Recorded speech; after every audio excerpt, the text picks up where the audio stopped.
యేసు క్రీస్తు వారి వార్త ప్రతి ఒక్క చెవిన వినబడి ప్రతి ఒక్కరు కూడా ఆయన అంగీకరించినట్లయితే ప్రతి ఒక్కరు కూడా ఇక్కడ చనిపోయిన తర్వాత కూడా దేవాది దేవుని యొక్క రాజ్యంలో మనమందరం కూడా ఉంటామండి.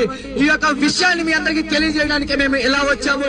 ఆ దేవాది దేవుడు ఎవరైతే ఉన్నారో నీ కోసము నా కోసము కల్వరిలో ఆయన మరణించాడు. ఎందుకంటే మేము పట్టుకొని వచ్చిన గ్రంథం మామూలు గ్రంథం కాదండి.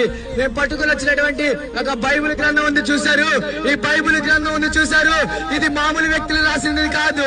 ఆ పరిశుద్ధాత్మ సహాయంతో ప్రతి ఒక్కరూ రాసి నింపి పంపించినటువంటి ఒక హోలీ బైబిల్ ఇది మా చేతిలో ఉంది. ఇది పట్టుకున్న ప్రతి ఒక్కరు కూడా ఎప్పుడు ఓడిపోయినట్టు చరిత్ర లేదు. ఈ బైబిల్ ని పట్టుకున్న ఎవరు కూడా వెనుతిరిగినట్టు బైబిల్లో లేదు, చరిత్రలో లేదు.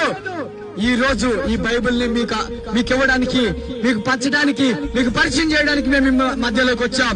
మీరు అంగీకరిస్తారా?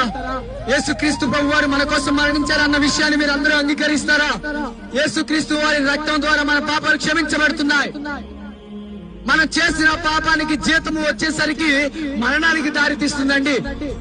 మన మరణానికి దారితీస్తుంది. మరణం తర్వాత మనకు ఉన్నటువంటిది పాపము చేస్తే వచ్చేది నరకం. కానీ యేసుక్రీస్తు వారిని అంగీకరించి బాప్తిస్మం ఎప్పుడైతే తీసుకుంటామో, రక్షణలోకి ఎప్పుడైతే వస్తామో అప్పుడే ఆ దేవతి దేవుడు సంతోషించి నా కుమారుడు నా కుమార్తె అని ముద్ర వేసుకొని ఆ పరలోక రాజ్యంలో మనందరినీ కూడా నిలబెడతాడు ఆ దేవతి దేవుడు. దేవునికి మహిమ కలుగును గాక.